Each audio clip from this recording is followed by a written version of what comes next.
Bismillahirrahmanirrahim. Assalamualaikum warahmatullahi wabarakatuh.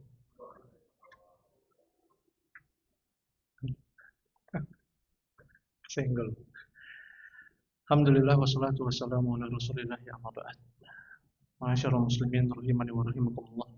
Segala puji bagi Allah Subhanahu wa taala yang mana pada malam hari yang berbahagia ini Allah Subhanahu wa taala masih memberikan banyak kenikmatan kepada kita.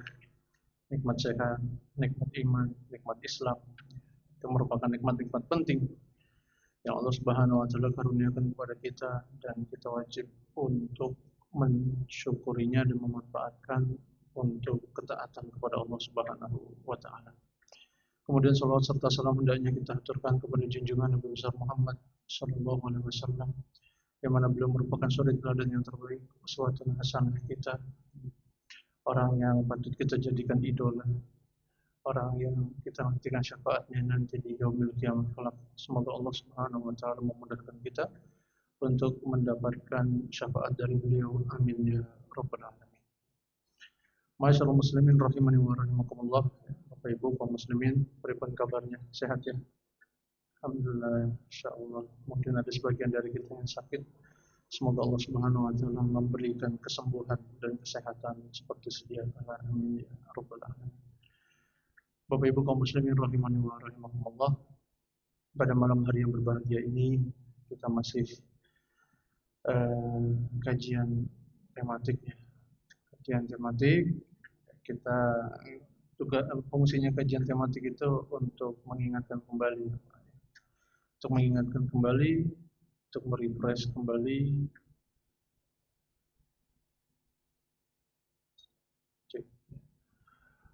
untuk memotivasi kembali agar kita semakin semangat dalam beribadah kepada Allah Azza wa Jalla. Pada malam hari yang berbahagia ini kita akan membahas mengenai syahadat yang kedua, yakni Muhammad Rasulullah. Pentingnya syahadat tersebut serta konsekuensinya. Masyaallah muslimin rahimani wa rahimakumullah. Mengenai pentingnya syahadat asyhadu anna Muhammad Rasulullah, Allah Subhanahu wa taala telah mengabarkan kepada kita di dalam Al-Qur'an tentang sebuah ayat yang mana ayat ini oleh para ulama disebut sebagai ayat ujian, ayatul imtihan. Ayat ini berbunyi, qul in kuntum tuhibbunallaha fattabi'uni yuhibbukumullah wa yaghfir lakum dzunubakum. Qul in kuntum tuhibbunallah, katakanlah oleh kalian apabila kalian mencintai Allah, kata Nabi kita Muhammad kepada para sahabat, fattabi'uni, maka ikutilah aku, kata beliau, maka ikutilah, yuhibbukumullah, maka Allah akan mencintai kalian, wa yaghfir lakum dzunubakum, Allah akan mengampuni dosa-dosa kalian. Ayat ini disebut dengan ayatul imtihan, ayat ujian oleh para ulama. Karena apa, masyaallah muslimin, Bapak Ibu? Karena melalui ayat ini kita diuji apakah benar kecintaan kita kepada Allah Subhanahu wa taala, benar-benar kecintaan atau hanya klaim semata, atau hanya pengakuan semata, atau hanya pemanis bibir semata, atau hanya di bibir saja, hanya sekedar ucapan belaka. Maka bersyarat ya, kalau kamu cinta kepada Allah, maka ikuti Nabi Muhammad sallallahu alaihi wasallam. Dan ayat ini sudah menjadi bukti nyata bahwasannya kalau kita mengaku cinta kepada Allah Subhanahu wa taala, maka kita harus mengikuti jalannya Nabi kita Muhammad sallallahu alaihi wasallam. Bukan jalan-jalan yang lain. Bukan jalan idola yang lain. Bukan jalan orang-orang yang membelokkan ke kanan dan ke kiri, menyimpang ke kanan dan ke kiri, bukan. Kan tetapi jalannya Nabi Muhammad sallallahu alaihi wasallam, idola kita. Sebagian dari kita ya, kaum muslimin, menjadikan idola seseorang yang tidak patut dijadikan idola. Tidak patut dijadikan idola.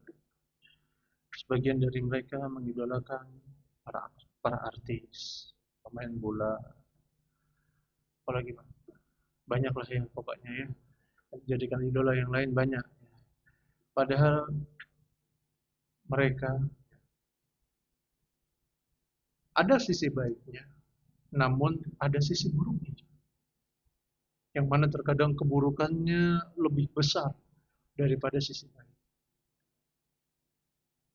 Kalau kita mengambil idola pemain bola misalnya, yang pertama dia tidak beriman kepada Allah Subhanahu wa taala. Kafir, jelas. Kita tidak boleh mengidolakan orang-orang kufar. Adapun ketika kita mengidolakan Nabi kita Muhammad SAW, beliau adalah manusia yang terbaik. Laqad kana lakum fi Rasulillahi uswatun hasanah. Maka sungguh telah ada dalam diri Rasul uswah hasanah. Suri teladan yang terbaik. Kalau kita mau jadi seorang manusia, telah ditunjukkan jalannya oleh Nabi SAW. Jadilah manusia yang terbaik. Jadilah manusia yang paling baik terhadap keluarganya, istrinya, anaknya, para sahabatnya, kepada tetangganya, kepada orang yang lebih tua, kepada orang yang lebih kecil, kepada orang miskin, kepada orang kaya. Beliau mencontohkan semuanya kepada kita dengan contoh yang luar biasa, dengan contoh yang sangat luar biasa. Oleh karena ma'asyiral muslimin rahimani wa rahimakumullah, sering saya sampaikan, kalau kita ingin menjadikan orang lain sebagai idola, maka orang yang pantas dijadikan idola adalah Muhammad SAW. Karena semuanya ada dalam diri beliau. Semuanya ada dalam diri beliau. Bagaimana beliau bergaul dengan istrinya,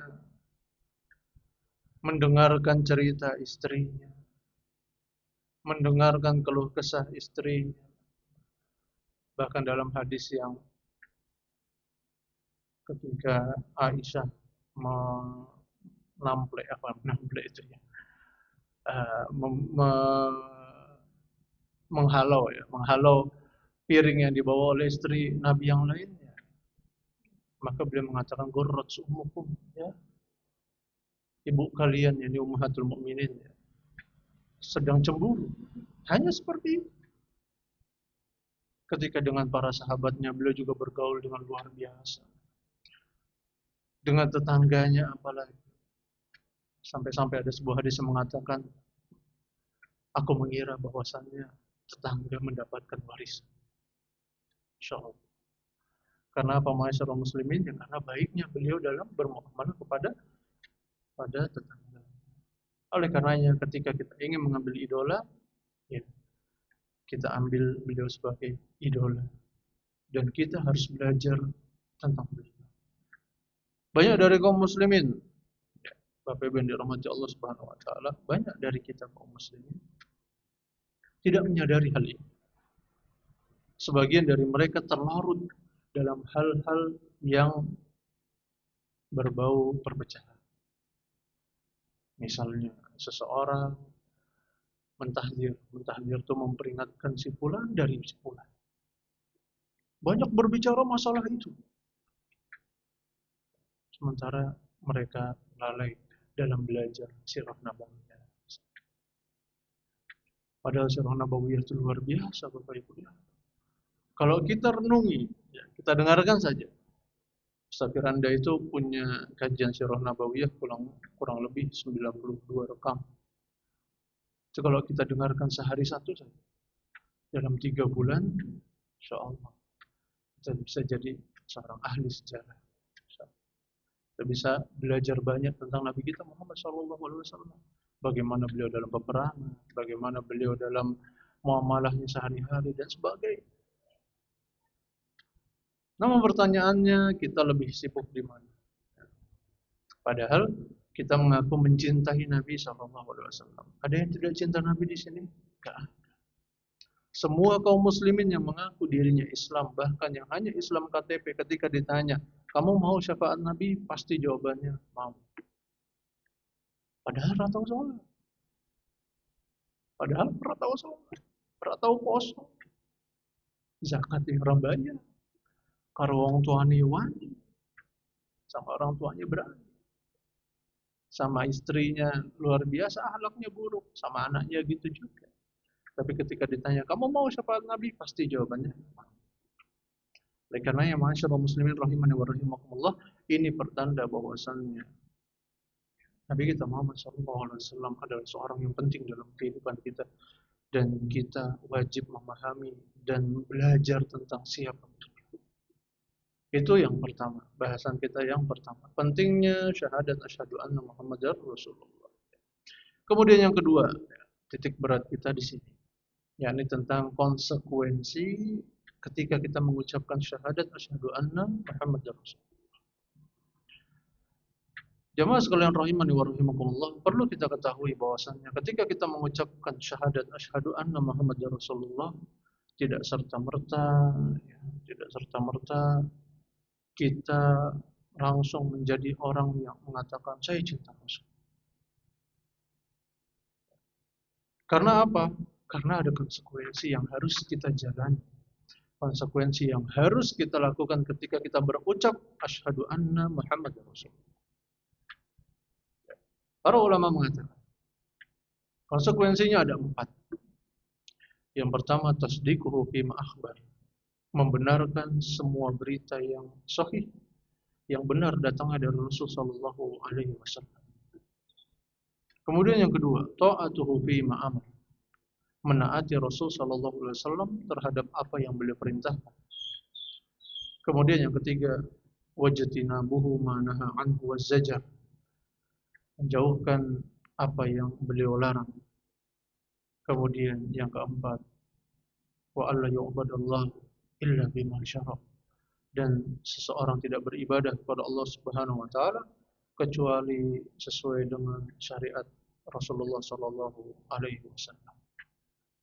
Yang pertama, ma'asyiral muslimin, yakni tasdiquhu fima akhbar, membenarkan semua berita yang sahih dari Rasul sallallahu alaihi wasallam. Ketika kita mendengar berita-berita yang sahih dari Nabi sallallahu alaihi wasallam, tugas kita adalah membenarkan semua berita yang sahih dari beliau sallallahu alaihi wasallam. Baik berita tersebut sampai atau masuk ke dalam akal kita maupun tidak masuk ke dalam akal kita. Karena banyak orang yang hanya menerima berita dari Rasul, membenarkan berita dari beliau hanya yang masuk akal saja.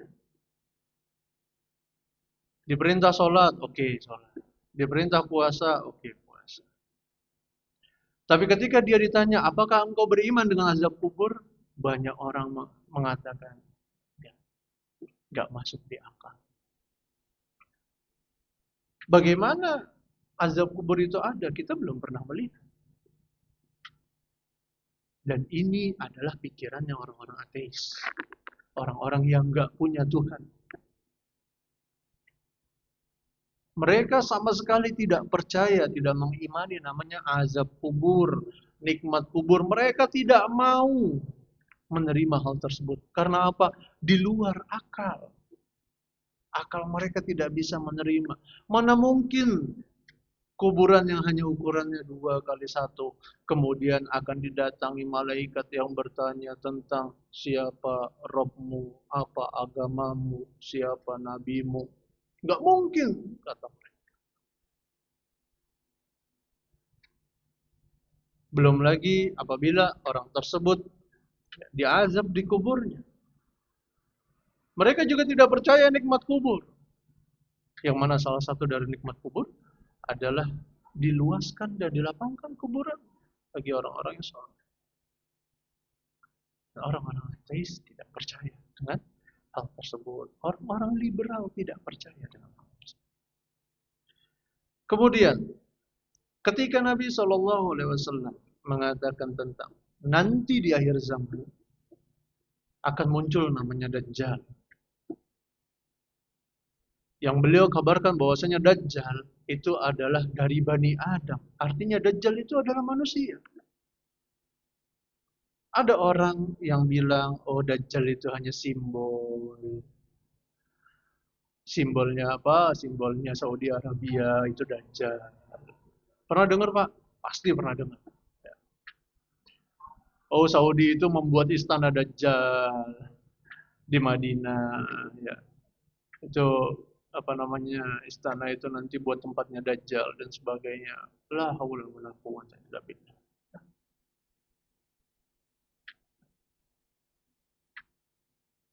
Oleh karenanya, ma'asyiral muslimin rahimani wa rahimakumullah, membenarkan semua berita yang sahih dari Rasulullah sallallahu alaihi wasallam, mengimani semua berita dari beliau sallallahu alaihi wasallam adalah tugas yang tidak semua orang bisa untuk menerima.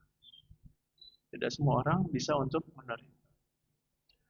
Kalau semua orang bisa menerima, tidak ada orang yang bermaksiat kepada Allah Subhanahu wa taala. Kalau semua orang menerima, tidak ada orang yang bermaksiat kepada Allah Subhanahu wa taala. Kalau semua orang menerima tentang berita dari Nabi sallallahu alaihi wasallam, tidak ada yang namanya koruptor, tidak ada yang namanya pembunuh, tidak ada yang namanya orang bunuh diri. Bisa jadi mereka tidak percaya, bisa jadi mereka banyak bermaksiat kepada Allah Subhanahu wa taala. Oleh karenanya, ma'asyiral muslimin rahimani wa rahimakumullah, konsekuensi yang pertama yakni membenarkan semua berita yang sahih dari beliau sallallahu alaihi wasallam. Percaya, yang penting beriman. Sebagaimana imannya Abu Bakar As-Siddiq radhiyallahu taala ketika dikabari pertama oleh Nabi, aku telah melakukan perjalanan Isra Mi'raj dari Masjidil Haram kemana Pak? Isra kemana? Ke Al-Aqsa, Masjidil Aqsa. Habis itu Mi'rajnya kemana Pak? Sidratul Muntaha, ke langit yang ketujuh. Dalam satu malam. Dalam satu malam. Orang munafik datang kepada Nabi, lihat. Orang munafik datang kepada Abu Bakar, wahai Abu Bakar, lihat temanmu sudah gila, wahai Abu Bakar. Temanmu mengatakan bahwasannya dia telah melakukan perjalanan dari Masjidil Haram ke Masjidil Aqsa dalam satu malam. Padahal Masjidil Haram ke Masjidil Aqsa pada zaman itu ditempuh dalam waktu berapa lama, Pak? Kurang lebih sebulan perjalanan dengan naik kuda. Karena hitungannya dari Mekah ke Madinah saja 7 hari 7 malam.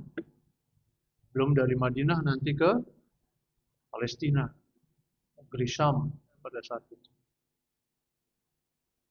Tapi apa yang dikatakan oleh Abu Bakar?